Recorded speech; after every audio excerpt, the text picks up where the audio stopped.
언어란 어떤 존재일까요? 세계는 언어와 독립해 있는 실제일까요? 우리는 세계의 실제 혹은 실상을 어떻게 인식할 수 있을까요? 언어를 매개로 하지 않는 실제의 인식은 가능할까요? 존재를 언어와 분리시키는 것은 가능할까요?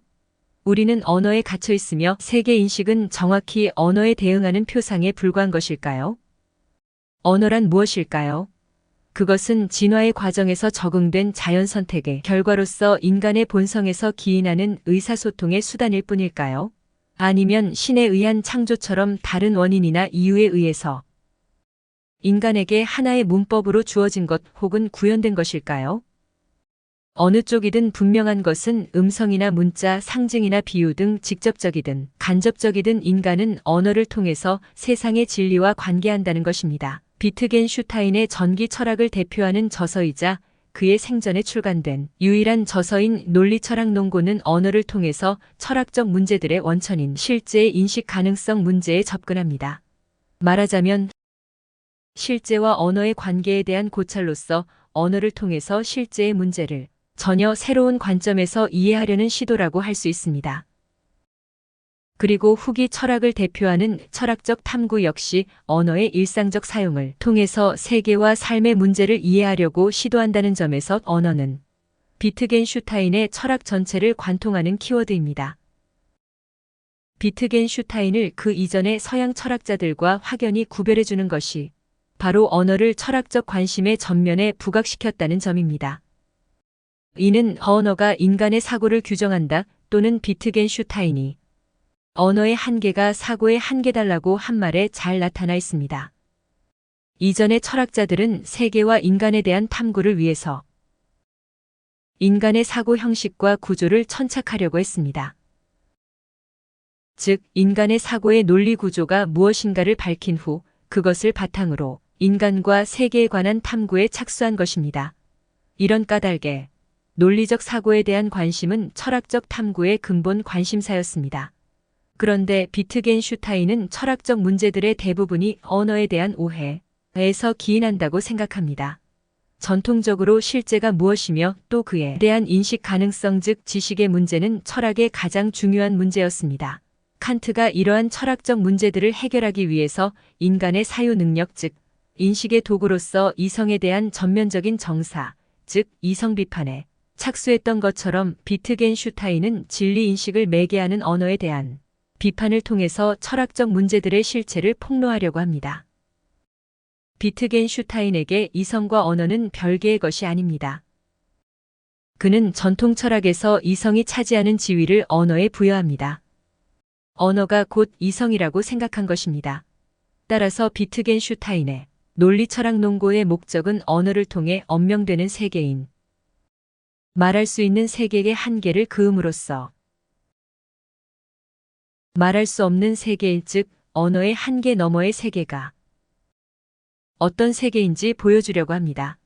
그에 의하면 윤리, 종교, 예술 등의 영역은 언어의 한계 밖에 속하는 세계입니다. 비트겐슈타인은 이들 말할 수 없는 세계에 대해서는 침묵하라고 단언합니다. 말할 수 있는 영역에 속하는 세계에 대해서 진술하는 언어의 관점에서 보면 말할 수 없는 세계에 대해서 말하는 것은 무의미할 것이기 때문입니다. 이때 비트겐슈타인이 뜻하는 의미와 무의미는 참과 거짓을 구별할 수 있는 언어의 관점에서 그렇게 표현한 것으로 보아야 합니다. 왜냐하면 말할 수 없는 세계에 속하는 윤리, 종교, 예술의 영역을 비트겐슈타인은 삶의 의미와 가치를 지니고 있는 세계로서 말할 수 있는 세계보다 더 중요하게 생각하기 때문입니다. 그렇다면 우리는 지식의 문제와 관련해서 참 거짓을 말할 수 있는 언어의 관점에서 의미와 무의미를 구분할 수 있다면 참 거짓의 한계를 넘어서 있는 세계의 유의미성은 무엇으로 어떻게 식별할 수 있는가 하는 문제를 제기할 수 있습니다. 논리철학 논고에 의하면 참 거짓을 기술할 수 있는 언어는 외적으로는 그 언어가 지시하는 실제 세계와 일정한 관계를 가지며 내적으로는 러셀이 수학 원리에서 보여준 바와 같은 외연성 논리에 의해 그 구조가 드러납니다. 언어가 외적으로 실제 세계와 갖는 일정한 관계는 세계에 대한 진술로서 언어의 각 요소가 실제 세계에 각 요소와 1대1의 대응 관계를 갖는 동일한 구조라는 것입니다. 여기서 요소의 단위는 언어에서는 원자 문장이며 세계에서는 언어에 대응하는 대상들을 구성하는 사실들입니다. 이렇게 원자 문장과 사실은 서로 동일한 논리적 구조를 지니게 됨으로써 언어는 세계의 모습을 보여주는 그림과 같은 역할을 합니다. 이런 의미에서 비트겐슈타인은 언어는 세계의 그림이라고 말합니다. 우리가 언어를 보고 그것이 말하는, 묘사하는 세계가 무엇인지를 알 수 있는 까닭은 바로 언어가 세계와 논리적 형식을 같이 공유한다는 점에 있다고 본 것입니다. 논리철학 논고에 의하면 제대로 된 언어는 외적으로는 세계의 그림의 역할을 하며 내적으로는 외연성 논리의 구조를 가진 언어입니다.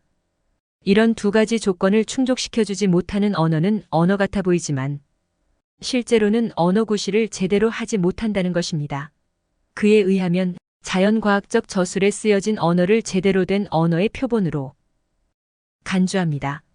반면에 과거의 전통적인 형이상학적 저술에 동원된 언어는 제대로 된 언어가 아닌 경우가 많다고 진단합니다. 그런 제대로 된 언어가 아닌 언어를 동원한 경우에는 우리가 무엇을 말하고자 하지만 실상에는 말이 안 되는 말을 내뱉는 것이며 결국 그것은 말로 표현할 수 없는 것을 말하고자 하는 헛된 시도에 불과하다고 주장함으로써 철학계의 칸트 못지않은 센세이션을 일으켰습니다. 지식론의 관점에서 말할 수 있는 것의 범위에 속하는 것은 과학적 탐구의 대상인 자연적 사실에 한정되어야 하기 때문입니다. 하지만 혹자들에 의해서 가끔 비트겐슈타인의 진위가 오해되기도 하지만 실제로 그가 전통적 형이상학 내지는 철학의 무용론을 말하려고 한 것은 아닙니다. 비트겐슈타인은 오히려 과거의 형이상학이 다루고자 했던 고유한 문제들은 말 그대로 심오한 철학적 문제이기는 하지만 지식론의 관점에서 외연성의 논리 구조를 가진 언어로는 진술할 수 없는 것들이라는, 따라서 침묵하는 것이 지적으로 성실한 자세라고 보았던 것입니다. 비트겐슈타인은 논리철학 논고의 마지막 문장을 이렇게 적었습니다. 말할 수 없는 것에 대해서는 침묵해야 한다. 종교와 윤리와 예술의 영역이 이런 침묵해야 할 세계에 속한다고 보았던 것입니다. 이와 같은 비트겐슈타인의 견해에 따르면 전통 철학이 탐구해온 철학적 문제들이 실은 언어에 대한 오해에서 기인한 것들이며, 따라서 이렇게 언어의 오해를 불식시키기 위해서는 언어와 그에 제약된 사고의 본성을 명료화하는 것이 가장 중요한 철학적 작업이 될 것입니다. 한때 비트겐슈타인의 생각에 영향을 받아서 전통 철학을 대체하기 위해서 등장했던 새로운 철학이었던 분석 철학이 철학을 언어의 의미에 대한 논리적 분석의 활동이라고 주장한 것도 바로 비트겐슈타인의 이러한 생각으로부터 영향을 받았던 것입니다. 비트겐슈타인이 논리철학 논고를 통해서 무엇을 주장하려고 했는지에 대해서는 다양한 이견들이 존재합니다. 이러한 해석들과 관련해서 논리철학 논고에서 가장 중요한 진술은 첫 번째 문장 즉 세계는 사물들이 아니라 사실들의 총체이다라는 명제가 아닐까 합니다. 이렇게 세계가 사실들의 총체라면 이 명제는 논리철학 논고의 탐구 대상인 세계를 안으로 그리고 밖으로 한계짓는 근본 전제이자 조건이라는 생각입니다. 이에 따르면 윤리, 예술, 종교 등은 사실의 세계에 속하는 문제들과 관련 없으며, 따라서 비트겐슈타인이 명시한 침묵해야 할 영역, 말할 수 없는 영역에 속하기 때문에 이를 사실의 세계에 속하는 문제들과 같은 방식으로 다루는 것은 무의미한 것이 될 것입니다. 비트겐슈타인이 논리철학 논고에서 말하고 싶어했던 허무의미가 바로 이런 뜻이었다고 생각됩니다. 윤리, 예술, 종교의 영역들은 사실의 세계 밖에 있는 세계로서 논리철학 논고의 세계에서는 침묵해야 할 세계이며 그것은 곧 가치의 세계일 것입니다. 비트겐슈타인식으로 말하면 가치는 사실의 세계 안에는 존재하지 않는 의미의 영역인 것입니다. 따라서 논리철학 논고는 철저히 사실의 세계를 전제로 해서 혹은 지식의 문제로서 인식의 한계 밖에 있는 철학의 문제들과 논리적 사유의 한계 그리고 철학적 탐구의 실체를 밝히고 있는 저술인 것입니다.